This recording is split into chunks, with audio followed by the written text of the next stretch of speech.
Isang nakakagulat na balita, beauty queen sa Miss Grand Philippines natagpuan na. Nagpaasa ang pamunuan ng PNP na handa silang tumulong sa paghahanap sa nawawalang Miss Grand Philippines 2023, candidate na si Catherine Camilon ng Tuy, Batangas at waiting lang ang kapulisan sa personal na paghingi ng tulong para maimbestigahan ang kaso.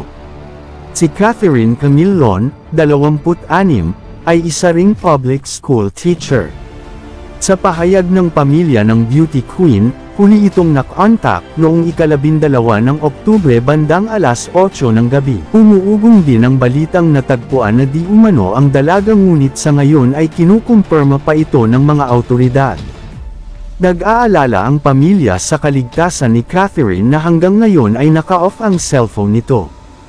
Bagamat 6 na araw nang nawawala si Catherine, umaasa ang pamilya nito na ligtas ito at makakauwi sa kanilang bahay.